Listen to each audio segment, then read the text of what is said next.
Hallelujah. स्वागत है आप सबका मी भविष्यवाणियों की पुस्तक में। तो आइए हम आज के पवित्र वचन को पढ़ेंगे जो कि परमेश्वर के दास वेद अंकुर यूसुफ नरूला जी के द्वारा लिखा गया है। परमेश्वर के साथ प्रार्थना में वाचा बांधना। जैसा कि दानियल की पुस्तक अध्याय 10 उसकी 3 आयत में लिखा है, उन 3 सप्ताहों के पूरे होने तक मैंने ना तो स्वादिष्ट भोजन किया और ना मांस या दाख मधु अपने मुंह में रखा और ना अपनी देह में कुछ तेल लगाया।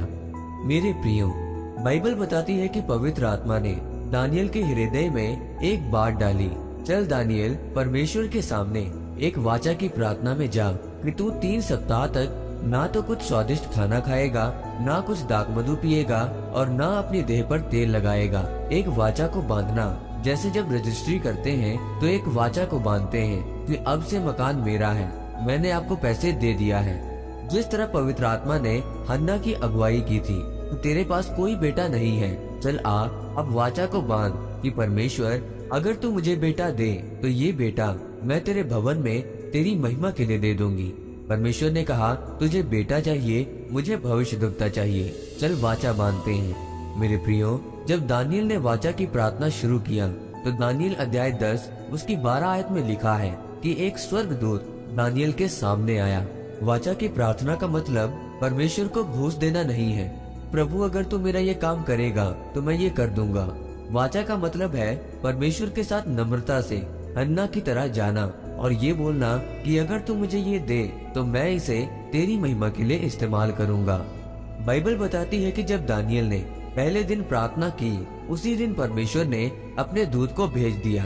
दानियल अध्याय 10 उसकी 12 आयत में लिखा है कि उस दूत ने कहा, हे दानियल, मत डर, क्योंकि पहले ही दिन जब तूने परमेश्वर के सामने अपने आप को दीन किया था, उसी दिन तेरी प्रार्थना सुनी गई थी और मैं तेरी प्रार्थना सुनकर आ गया। मेरे प्रियो, दानियल ने जिस दिन सोच लिया था कि मेरे जीवन में परमेश्वर की महिमा और इच्छा पूरी हो, उसी दिन पवित्र आत्मा ने दानियल की अगुवाई की कि मुझे 3 सप्ताह तक परमेश्वर की हजूरी में रहना है।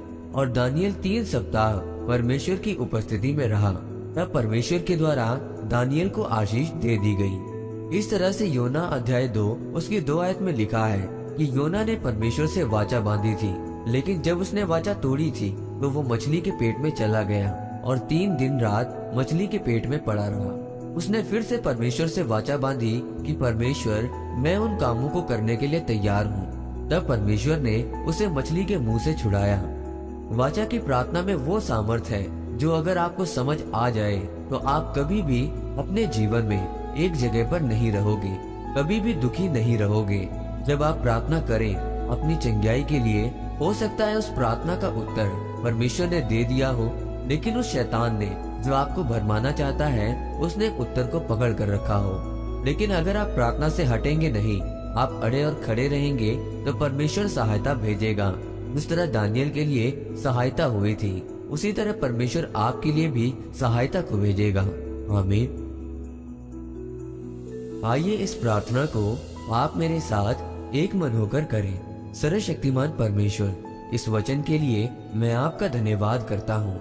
परमेश्वर, मैं आपसे प्रार्थना करता हूँ कि एक वाचा के साथ कि आप मेरे परिवार में उद्धार को लेकर आए, ताकि मैं तेरी सेवा कर सकूं। इसीलिए परमेश्वर, आप मुझे इस आशीष के साथ आशीषित करें, प्रभु यीशु मसीह के नाम में, आमीन।